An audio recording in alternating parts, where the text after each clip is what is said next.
Welcome back to Ethereal Exchange. Today we are talking about these Russian dolls.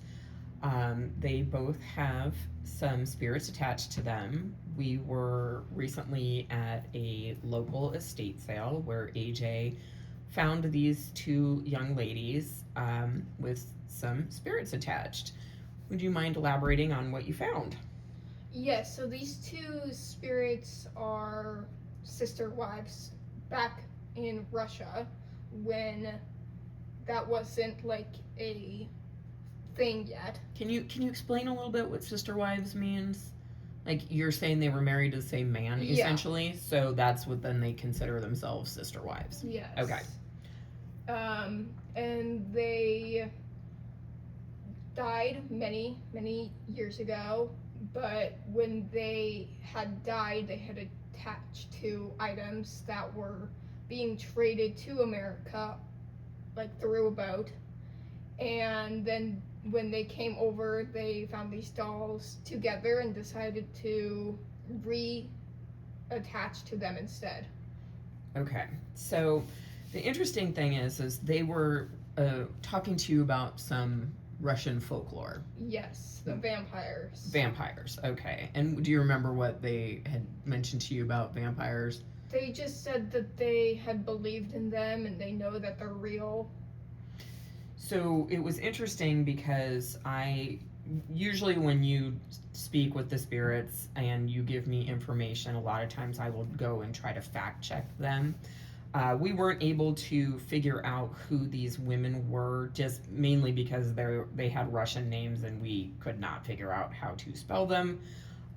Whether or not there was any history on them is probably not. There probably isn't any anyway. But what I did find out was, as far as Russian folklore goes, the word vampire is in fact Russian.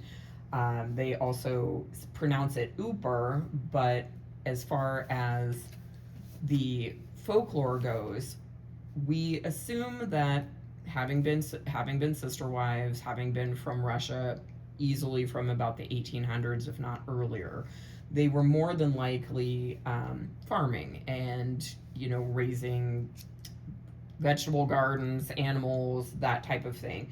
And one of the things about Russian folklore is the vampires were essentially malevolent undead corpses that would rise from the grave to spread disease, drink blood, and to their point, terrorize local farming communities.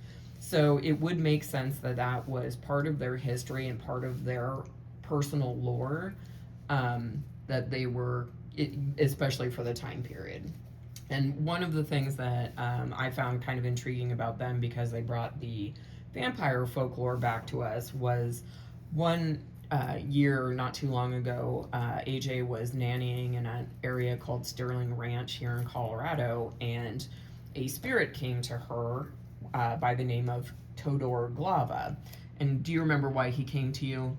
To tell you? He just had really wanted me to know that he was not a vampire.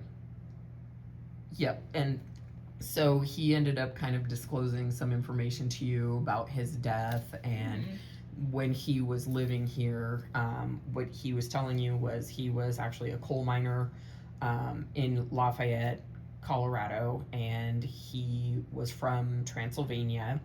He also was here in around the early 1900 teens, and that's when he died. And he died from illness that had spread through the community.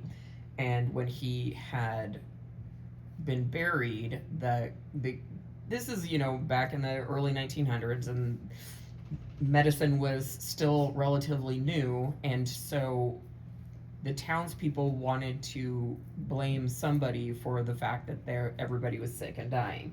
And so they dug him up from his grave and saw that he had a little bit of blood on his face and his nails had gotten longer and his hair had gotten longer. So they determined that he was a vampire. And they drove a stake through his heart. And there's a lot of information about Todor Glava on the internet that you can do a little bit of research on. But it was fairly interesting because when I did go and do some of the research based on the information he had given to AJ, it happened to be around the time of the Spanish flu. And the Spanish flu wiped out a lot of people, and it was a very difficult time for many of the townsfolk. So, as far as this particular segment goes, we just really wanted to touch on the vampire theme and give you the information that we got from these dolls, and just it's kind of a cool little nugget of history.